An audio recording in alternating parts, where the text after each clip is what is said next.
And this is an investment that you can start for as little as you want. I'm talking about you could do it for 20 bucks, 100 bucks, whatever you want.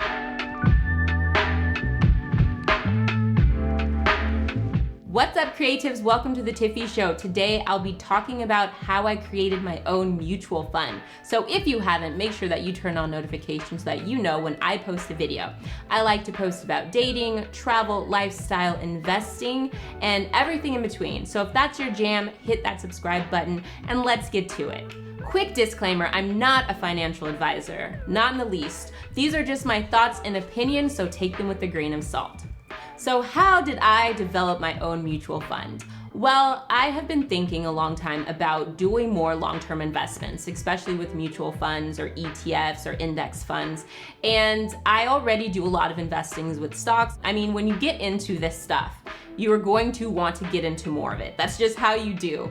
And I started playing around with the idea of doing a mutual fund, but I'm very hands-on when it comes to my stock portfolio. So when Robinhood announced that they have fractional shares, I was so excited about it because it got me thinking about how I could form my own mutual fund. So if you're wondering what a fractional share is and why this is such a big deal that Robinhood is providing them, it's because think of it this way. A fractional share is basically owning a piece of a company, like a piece of a share, but not the entire share. And what I mean by that is Amazon, their shares are like $2,700 at the time of this video. Now, that is a lot of money. And frankly, that is a lot of money, like I just said. So in order to still own some Amazon and have that grow in my portfolio, with Robinhood's fractional shares, I can literally buy as little as $1, $10, any amount I want of Amazon and still reap the benefits of its growth, which is amazing. Because frankly, a $2,700 share price can scare a lot of people, and a lot of beginners don't really want to jump into something where they feel like they can't even, afford it. So I like that this allows you to buy pieces of shares and still make money. You still make money if you invest $10 into Amazon and it grows. You are still going to make money. You will still get a fraction of a company that has dividends. So this is a great option that Robinhood has introduced, and one that I'm taking advantage of, and I'm going to talk about later in terms of making my mutual fund. Now, if you're wondering what is a mutual fund, Tiffy, well, it's basically when a lot of investors pool their money together and they invest in mutual funds or ETFs or index funds, and mutual funds are usually managed by someone and you pay a fee for them to manage the fund. Mutual funds are usually split between different sectors, so you can always find one that has the category or interest that you like, whether large companies, mid-cap companies,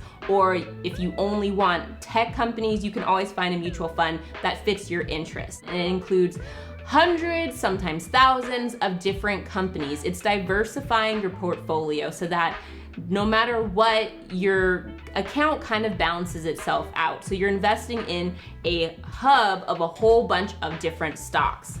That's really, really cool, and it's basically a great way if you don't want to be hands-on with your account to still be invested in the stock market. Usually the money managers do it in a successful way of diversifying your account so that when some stocks are down, others are up, so you're never really over time losing a lot of money, if that makes sense. I hope that makes sense to you guys. But that is a mutual fund, and usually you pay fees. Index funds and ETFs, you can have lower fees or no fees at all. So it's really something you should look into if you are interested in having a investment account that is managed by someone else that you don't have to think about. But as I mentioned, I am an overanalyzer and I like to know where my money is going. So I decided to create my own mutual fund with Robinhood. Now, I know that when I say mutual fund, it's not exactly a mutual fund because it's not pooling a whole bunch of investors together and all of that. It's just me, but I think it's a fun way of describing it and explaining it. And so this is what I did to create my mutual fund, and I think it's something fun that you can do too, especially if you're just jumping into investing for the first time, because doing this with the Robinhood's fractional shares or any other company that does fractional shares, I'm just mentioning Robinhood because I know that Robinhood does fractional shares, but if you know another brokerage company that does, feel free to leave them in the comments below. I just don't happen to know them. I just am working with Robinhood, so that's how I know that they do it. Now, moving forward, what I do when I'm creating my mutual fund is a bit of research, and that's probably the big difference from mutual funds that are real and my mutual fund or creating your own mutual fund. But once you get it started and once you do the initial research, it's a lot of fun to have. And again, this is an investment that you can start for as little as you want. I'm talking about you could do it for 20 bucks, $100, whatever you want. So how I developed my mutual fund, which I get very excited about this because it's nerdy. But what I did was I actually analyzed mutual funds, ETFs, index funds. I looked at them, and the cool thing is, even though you can't see every single stock that these mutual funds have, you can see their top stocks that they hold. So what I would do is I would see patterns. I would look at what this mutual fund's top stocks were, or this mutual fund's, and I'd be like, oh, that company shows up there, that company shows up there. Then I would look up the chart and see if I wanted to add it to mine.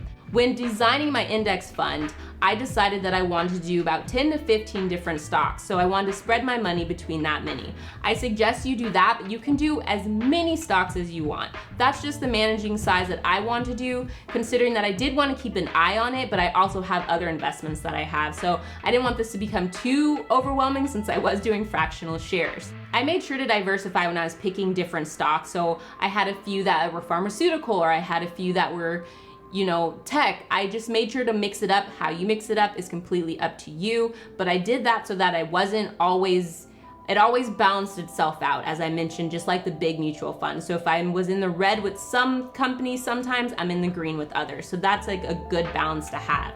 Now, once I had those, I decided how much money I wanted to put into each of them.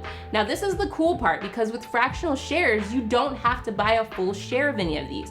You can literally put $5 into each of these accounts, and that is something, and that will grow. And the cool thing is you can just tailor it to your needs, and I find that amazing in terms of getting your feet wet and seeing if you even like investing, because you will probably like investing a lot more if you only have to risk $5 into Amazon or something like that. So I highly suggest that you pick the amount that you're comfortable with and you spread it out among all of those different stocks that you put into your own little mutual fund. Some good companies, since I know this can be overwhelming to jump into when you are deciding to put together your own mutual fund, I would say are Adobe, Amazon, Costco, Google, Lowe's, let's see what else.